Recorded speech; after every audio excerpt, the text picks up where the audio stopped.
Enquanto a guerra estagnava na frente ocidental, outros combates ocorriam na frente oriental. No leste, as tropas alemãs impunham pesadas derrotas às tropas russas, que apesar de numerosa, era composta em sua maioria por camponeses mal treinados e mal equipados.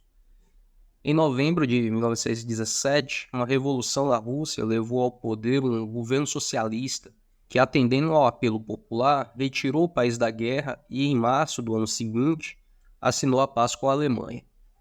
A saída da Rússia possibilitou à Alemanha concentrar suas tropas na frente ocidental. Dessa forma, os alemães planejavam derrotar definitivamente os franceses e os britânicos na frente ocidental.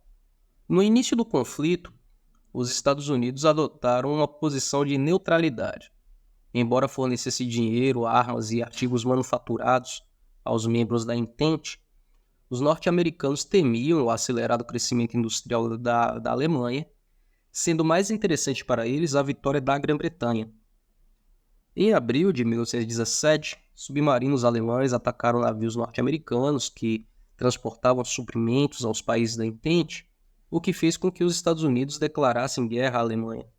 Com cerca de 1,5 milhão de soldados, o exército norte-americano contribuiu para o desequilíbrio da força a favor da Entente.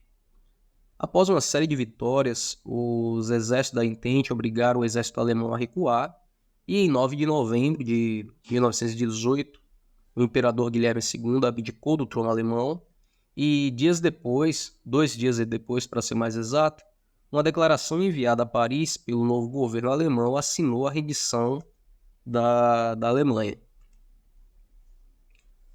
Em janeiro de 1919, iniciou-se a Conferência de Paris com o objetivo de negociar as bases dos acordos de paz. Apesar de concordar com a participação de representantes de vários países, as principais decisões foram centralizadas pelos estadistas da Grã-Bretanha, da França e dos Estados Unidos, que eram os três líderes da Entente. Com o intuito de evitar novos conflitos, o presidente dos Estados Unidos, Woodrow Wilson, procurou estabelecer princípios para equilibrar as relações entre os países, e entre esses princípios, Wilson propôs a formação da Sociedade ou Liga das Nações, organismo que estaria encarregado de zelar pela paz mundial. Wilson também defendia que a diplomacia internacional funcionasse de forma transparente e não mais por meio de acordos secretos. Para evitar revanchismo, previa ainda uma paz que preservasse os territórios dos países derrotados e os desobrigassem de pagar indenizações de guerra. Uma paz sem anexações, sem indenizações. Esse era o lema dos 14 princípios propostos pelo presidente Wilson. A Liga das Nações foi criada e a conferência estabeleceu também que os tratados seriam negociados em separado com cada um dos países vencidos.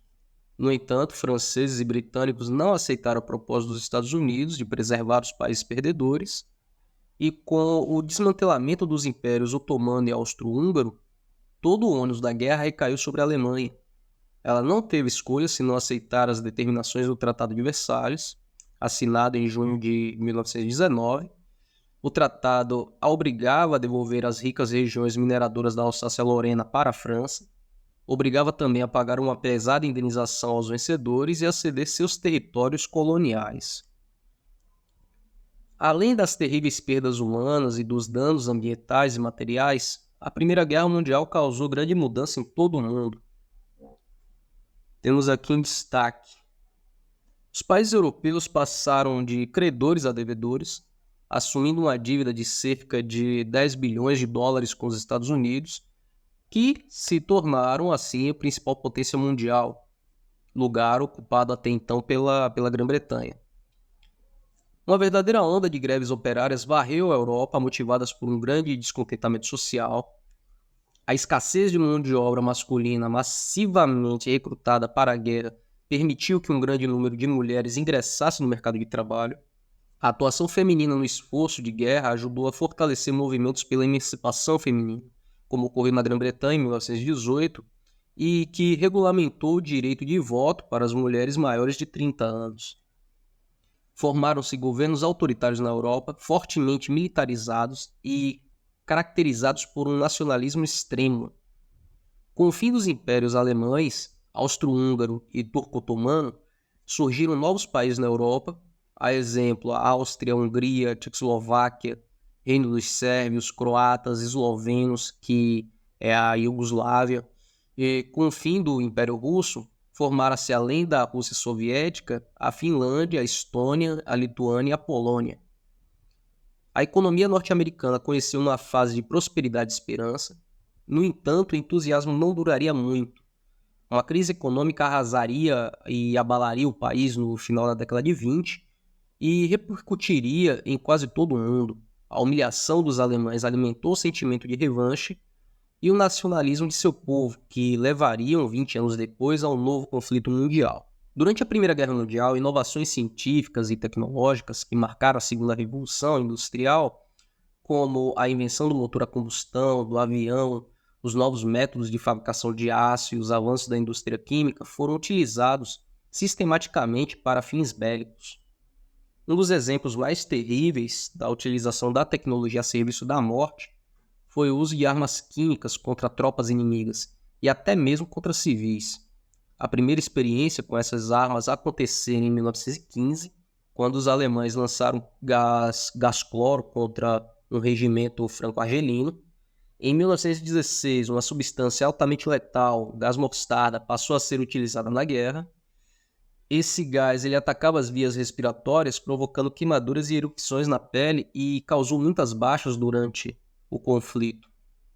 Outra tecnologia utilizada para atingir a população civil foi a aviação. Inicialmente, bombas eram lançadas por dirigíveis alemães em ataque surpresa sobre as cidades de Londres e Paris, como exemplo, e devido à lentidão dos dirigíveis, essa estratégia ela foi abandonada e substituídos pelos aviões, que eram mais rápidos e eficientes, tanto no combate aéreo quanto no lançamento de bombas. Além disso, toda uma geração de armas de artilharia foi desenvolvida para ser usada na guerra de trincheiras. Na guerra, o uso da tecnologia avançada também chegou nos mares. Submarino, uma embarcação que submerge e opera sob a água, foi utilizada pela primeira vez durante a Primeira Guerra Mundial. Navegando sem ser notado, era uma estratégia para atacar navios inimigos, principalmente os que transportavam suprimentos para os soldados. A Alemanha, país mais avançado nessa tecnologia, realizou vários ataques com esses submarinos.